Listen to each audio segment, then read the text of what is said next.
Brock Bowers is good too. I did want to talk about Bowers. Holy hell. Unbelievable. He's about to break Puka's record, man. I think he's going to set the tight end rookie record of 86. No, right. He's not just going to set the record. I mean, he may lead the NFL in receptions this season. Hey, he's second in the league. If you had to redo, don't hot take this shit, Jay. Redo the 2024 draft. Take Superflex out of it. Just PPR. Like, would you rather have Marv and Nabers or Brock Bowers? Just in a running back class in 24 was awful, so blast them off to the moon. Marv, Nabers, or Bowers, 101. You got to redo it, man. I mean, you could take. I think the case really is Bowers at 1 is tough. And I think the ceiling just. Why do people do that? What ceiling? Because it's valid. What ceiling does he have? He has Marvin Nabers, and any wide receiver has an 18 touchdown ceiling. And that exists in the NFL. Bowers at the tight end position is going to lead the league in damn receptions, Jay. The positional advantage you get, it's a 1D position. But are you playing positional advantage, or are you playing to score fantasy points? Because drafting positional advantage, I don't really agree with that personally. It matters. But I don't personally subscribe to I'm drafting. This is how you end up drafting Travis Kelsey every year in the first round in BBM. And would that have hurt advantage? For 6 years, that would have been great. What about Dalton Kincaid? Oh, that positional advantage. Sam Laporta, that positional advantage. It does backfire on you. So let's not pretend that it doesn't. But here's the difference between. But is he the 101? Here's the difference. Like, is Bowers the 101? You saw Kelsey be great. You're seeing Bowers do it now.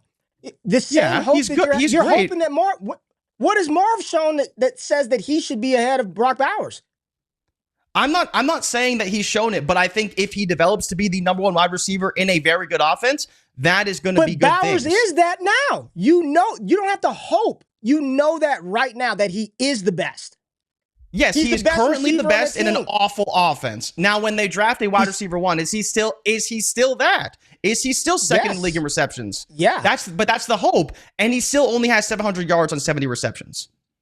So it's not like he's stretching the field, getting down the field, right? Like, he has the same amount of receptions as Jamar Chase with 350 less yards. Now, of course, they're different players, right? But that type of volume should yield some type of result.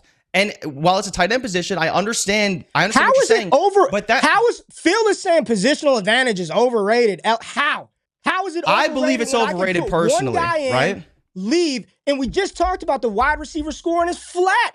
As great as Nabers was, but not at the top. Not at the top, though. Scoring what he's scoring right now. But we're talking about the top. What Bowers is doing. But we're talking about the top. We're not talking about the middle.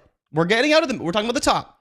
If you're a top receiver in the league, which you're projecting Nabers and potentially Marv to be, that ceiling in WAR is higher than the top tight end. If you want to play positional advantage, you can do that. But personally, I think it's Nabers, Bowers, Marv.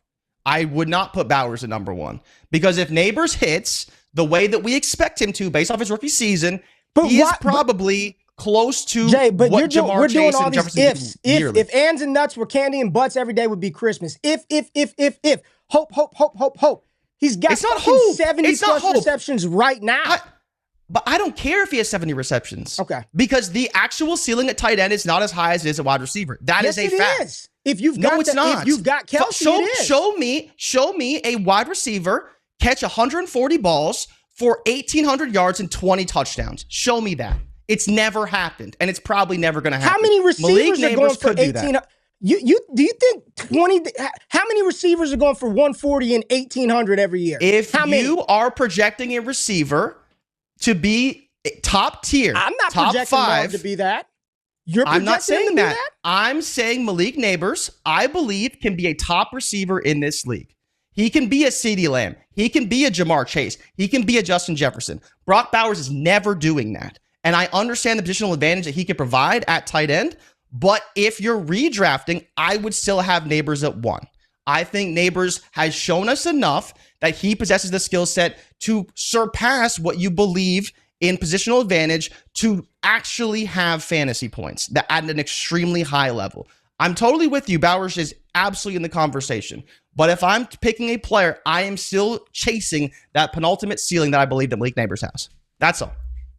What ceiling do you think Bowers has? 70 receptions on the season, second in the NFL. Bowers could be a record. He could be a record breaker. 72nd in the NFL, 706 yards, 10th in the NFL. Yeah, He's only got 3 touchdowns. What ceiling do you think this 21-year-old rookie might have? Because I guess he's just hit it, right? He'll never get any better, never do any better than this. Just, this is it. It's the pinnacle. I'm not saying that he can't Bowers. get better, but where is better coming from on the Raiders right now? Where's better coming from in New York? Better is going to come for the Giants very quickly. So we already know. Okay, all right. So it'll come for the Giants. It won't come. It just won't come for the Raiders, right? It just won't come. He's got. How long are we going to wait for the Raiders to be good? He's got better stats than Nabers all around. Same touchdowns. Yeah, he does. More catches. He does have better yards stats than Nabers right now, and he's averaging more per catch. And how many games has he played? How many games has he played? I don't know. He's played 2 more games than Nabers, right? Well, they're better than Marv. They're better than Marv. Yeah, but I put Marv behind him though. So just keep that in mind. So I'm with you on Marv. Bowers, Marv. Yes, Nabers, okay. Bowers, Marv. All right. Nabers, cool. Bowers, Marv. I like Brock Bowers. You were definitely right about Brock. I was wrong. I was not in on Brock Bowers. You were right about Brock Bowers.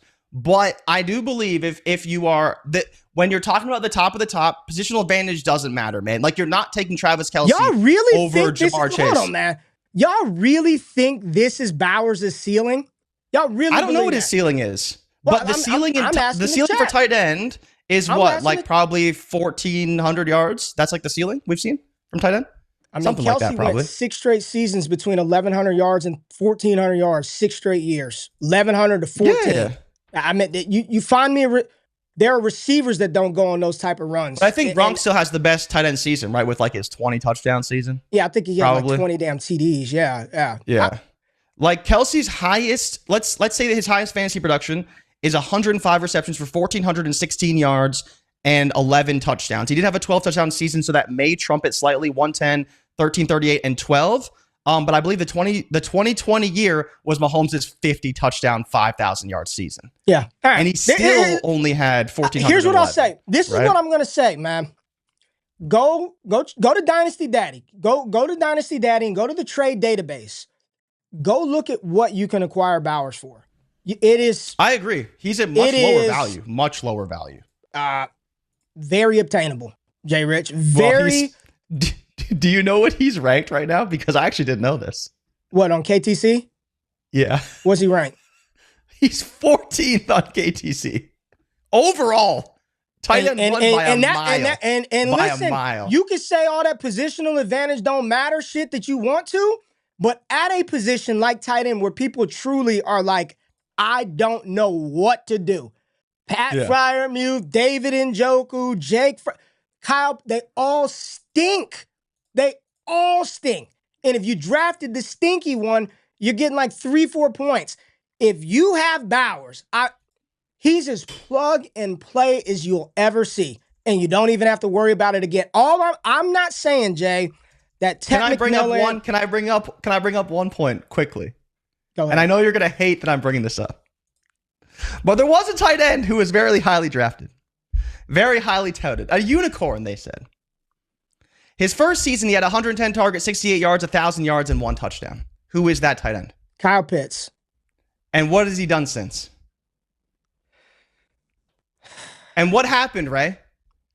They drafted wide receivers. They drafted Drake London. They brought in Darnell Mooney. They got Bijan Robinson. They got significantly better. It's not going to happen to Bowers, but it's funny. What does that have to do with the Raiders? What does this have to do with anything? It could be his best season. It could be. All right, it was Kyle Pitts' best season. Hit the music. Hit the music again. The music already ran out. All right. Appreciate y'all pulling up, man. Make sure you check out Dynasty Theory on the channel. Mitch, John, and Dan. Must have or move now. Check out Destination Dynasty on the podcast radio feed. JRich is putting shorts out. Make sure you check out the shorts on the channel. And my 2025 we'll have a Brock Bowers shorts today. Man. Y'all are, if you think this is the ceiling, y'all are insane, man. Let me pull something up real quick. See, we were about to go. I gotta pull something up real quick because people think I be bullshitting, man. From the first, let me go. Hold on. I am. This show's never gonna end. What'd you say? This show's never gonna end. I don't give a damn. People are still here, man. The people are still here, JRich. From the moment this dude stepped on the field in college, man, Oh, from we're talking the about his college moment. 882 yards as a true freshman, 942 yards as a sophomore, 714, and from his first collegiate game, there was no doubt about it. He was the best player on the field in the SEC. And you think he was the best tight end in college. This 21-year-old rookie, this is his pinnacle. I will guarantee you he puts up a Kelsey-like season. Guarantee, barring health. He's incredible, dude. And quarterback play, of course. 2024 101. 2024 101.